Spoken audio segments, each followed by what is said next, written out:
What is up? You know, I was working out and I had an idea of video. So you know how like you'll have a thought in your head like, let's just say you vape. And it's like, I want to hit my vape. So then you hit it.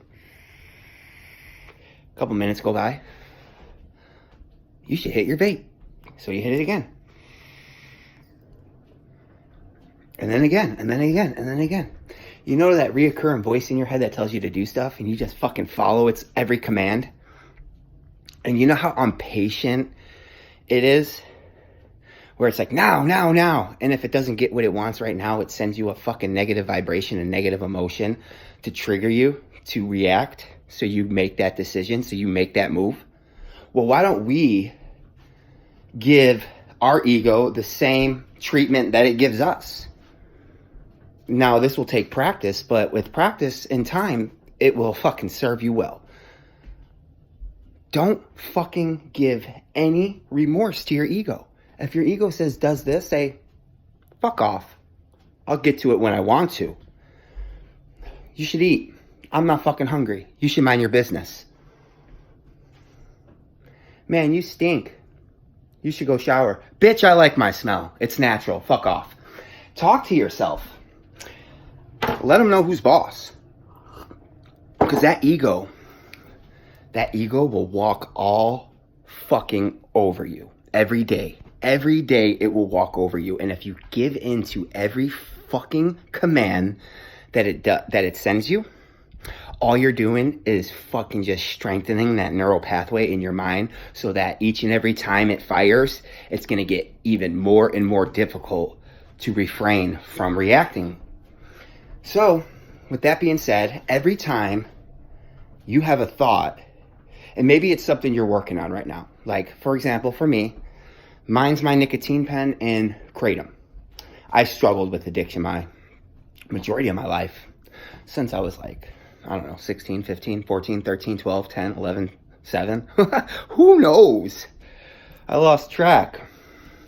But, so you get these thoughts in your head, and it's so much easier to just give into them and just, I'm just going to give into them because if I fight them, it causes resistance and then I have an inner struggle within my being and I don't want that. So I'm just going to go willingly. I'm just going to fucking just give into every fucking desire. And you're really fucking yourself with that. I've done that. I've done that with Kratom and now I'm paying for it every time. So I struggle with addiction. I mean, I just said that 5 fucking minutes ago. And then, so I had gotten clean. I'm sure I told my story millions of times. I fucking got clean, got out of incarceration. I was clean for like 2 years, something like that. And then I started getting these cravings again and they were so overpowering and I was almost about to relapse. So I went to Kratom. And I started using Kratom and I started giving in to every fucking desire. Every time I had a thought, hey, oh, negative emotion, eat some Kratom. Oh, negative emotion, eat some Kratom. And I fucking created this demon within my being that every time I had this thought, oh, negative emotion, eat some Kratom. Negative emotion, eat some Kratom. And that shit might work and serve you in the moment, but fucking 6 months down the line, even 30 days down the line, you're going to regret that. Because every time you have the thought, you're going to just give into it. But I fucking stopped it. I stopped it. Something told me like, so in the beginning of my, oh, not the beginning. So right before I came to Washington State, I had a girlfriend, I had a job, I had my car, I had an apartment, I had everything, you know? And I realized that I wasn't happy and that I had to start off fresh. I had to start off new. But I couldn't make the decision because it was a big decision. And I was so much uncertainty in it. But I chose to just fucking just make it. I said, fuck it. What do I got to lose? It's life. I ain't got much anyways. And what I do have, I'm willing to risk it all. So, as soon as I made that decision, and I broke up, well, I don't want to say broke up because I think it was a mutual thing. We parted ways, me and my ex-girlfriend. And as soon as I did that, it was like the new chapter of my life began and everything started flowing into my life. And then, you know, time goes on. And then you come to your next decision, your next choice, your next change, your next transformation. And you have your whole life just manifesting around you. It's just circling around you. Boop, boop, boop, boop, boop, boop. And you're sitting there wondering, like, what am I fucking doing wrong? Why ain't I manifesting anything? I feel like I'm doing everything I'm supposed to be doing except making that one decision. And that decision is constantly flowing around your mind, except you avoid it. You say, no, I'm not going to do that. I'm not going to do that. Whether it's break up with a girlfriend, leave a toxic relationship, fucking just quit a job. It doesn't matter what it is. It's a decision that it must be made in order to get to the next chapter of your awakening, of your life, of your journey. And until you do, all your manifestations are just going to be circling around you. And they're not going to flow into your life. And you're going to sit there and you're going to be like, what the fuck, universe? I'm waiting on you. And the universe is going to be like, no, I'm sorry, but we're waiting on you. And there's that one decision. And as soon as you make it, then the next chapter of your life begins. And all the manifestations that you wanted to come to fruition will flow into your life. Well, I believe that my next decision, my next transformation is releasing this kratom addiction or dependency, addiction. We say addiction, and yes, it is an addiction in a sense, but in all reality, all it is a fucking, it's a neural pathway that overfires and triggers you to just react. So instead of just saying addiction, just say, oh no, I just have I have an overactive fucking opiate receptor. He likes to play with me and likes to play games. We got a love-hate relationship going on, and it's okay. I'm dealing with it. But talk to yourself as if you are in charge, not your ego. Because right now, 9 times out of 10, let's just say 95% of the people, their ego runs the show. Oh, you look like shit in that shirt. Oh, I'm going to change my shirt. Oh, your ass looks fat in them jeans. Oh, I'm going to change my jeans. God, you did your makeup like shit. Oh, let me do my makeup again. Or whatever the fuck it is. Whatever it is. Whatever goes through your mind. We all have different fucking insecurities, different self-limiting beliefs, different bad habits, different things. So we all have a different struggle, but we could all overcome it in the same means. And that is showing it no mercy. Say, fuck you. I look good in this red shirt. I like my fat ass. Fuck you. Bitch, I like looking like a clown. I know someone who likes it. Whatever it is, make it fun. Make it a joke. Life's a fucking game. Make it a joke. And the more fun it is, the more you'll enjoy life. And you'll realize that it's not meant to be taken seriously. But come on, pussycat. Get the fuck on. Come on, kitty. You want to go outside? Get the fuck on. There you go, dirt ass. So, what I do is every time, which is fucking, could be 1, 2, 3, 4, 5, 6, 7, 8, 9, 10. And I'm not even exaggerating. Within an hour of how many times kratom will cross my mind. Every time. Oh, you should eat some kratom. Oh, negative vibration? Let me get some kratom. Oh, stomach hurts. Let me eat some kratom. Oh, my back's sore. Let me eat some kratom. Yeah. And so now every time when I have one of them thoughts, I say, oh, that's a self-limiting belief. I don't want to experience that. I cut that cord. I release it. You could even call, if you're in touch with your archangels, your angelic realm, ask Archangel Michael to come through. Get that flaming sword and cut this motherfucker, Jack. Everything that's no longer serving you. Every time you have a thought, every time, I don't care if you're doing it every fucking 30 seconds. It has to be done. There's no way around it. It has to be done. And this is what the work is. Every time you have a thought, oh, you stubbed your toe, eat some kratom. Bam, fuck you, I don't want it. Cut the cord, release it. Archangel Michael, please sever this cord, help me release and transmute it. Whatever, I don't want to experience this. And just continue telling yourself that. You ain't got to say it out loud. You could say it in your head. Shit, you could just go like this. Swipe, swipe, swipe, swipe, swipe. Cut the cord, cut the cord, cut the cord, cut the cord. And it's that simple. That's what healing is. It's that simple. Just cutting the cord. It's just repetition, repetition, repetition, repetition. And before you know it, that thought that you were fighting against It doesn't come as often. It doesn't come as frequently. And eventually, you'll go throughout your day, and then all of a sudden, you'll have a thought of it.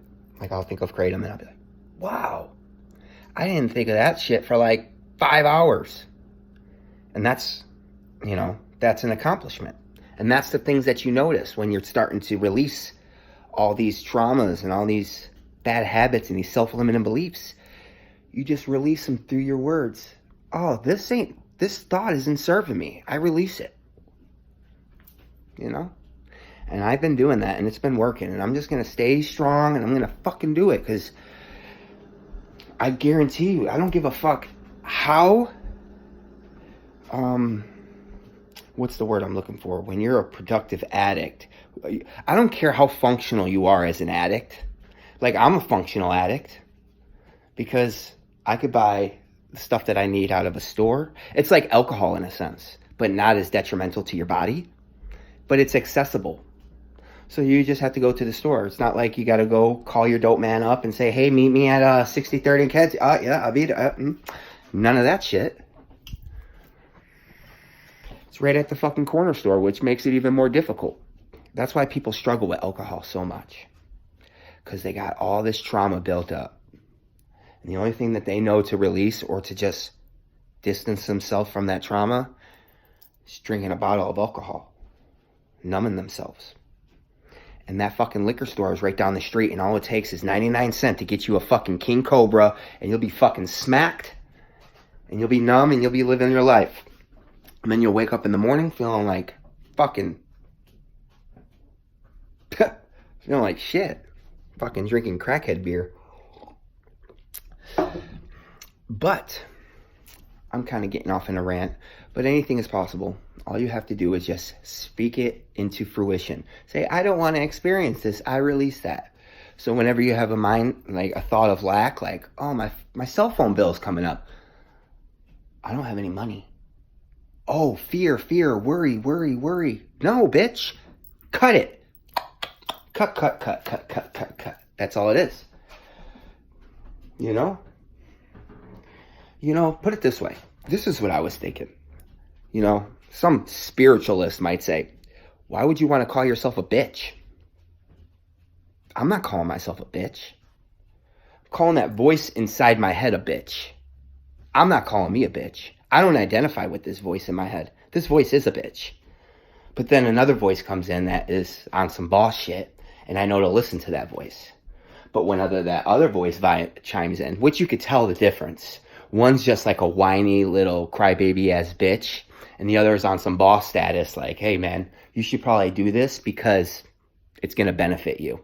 And then the ego is like, you should probably do this because I'm going to send you in a world of hurt, and if you don't do it, I'm going to make your fucking day miserable. You see the difference between there?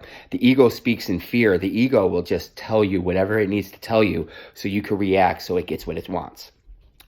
The higher self will tell you what you need to know, but it's not going to tell you in a threat. It's not going to be fear-based. It's not going to be any of that. It's just going to say, hey, you should probably do this because this has to do with your soul path, has to do with your journey, with your transformation, with your healing. It's in your best benefit to do it. We're not forcing you to do it. You don't have to do it, but it's in your best benefit. So it's your decision. You see the difference there? So it's okay to call your ego a bitch. Because you're not necessarily calling yourself a bitch. Unless you identify with your ego and say, that is me, then you're calling yourself a bitch. So just remember, if you're not your thoughts, and you are not your body, then why can't you call yourself a bitch? Not yourself, but why can't you call the thoughts in yourself a bitch? Because according, at least as far as I'm concerned, some of them thoughts inside my head sound like a whiny bitch. Sound like a worrisome little boy. Just worried. Worried about what's around the next corner. Worried about when this is going to happen, when that's going to happen, if this is going to come through, if that's going to come through. And it's worry. And it's up to you to buy into that fucking worry. Let that shit go. That shit ain't serving you. What is that worry going to fucking do for you? Except prevent you from thinking of a solution. So let go of worry. Let your ego know that you're in charge and you ain't standing for any of that whiny bitch shit. And just know that if you release every negative thought in your mind on a constant basis, and yes, it's difficult. Yes, it's constant work. Yes, it seems like it never ends. But if you do it and you stay true to it, by the new year, you'll be a different person. You'll be a new person. You won't be the same person. You'll be new. Be brand new. Ready to start the new year. So do that. Cut the cord. Cut the cord, cut the cord, cut the cord. But other than that, love yourself. Adios, amigas, amigos.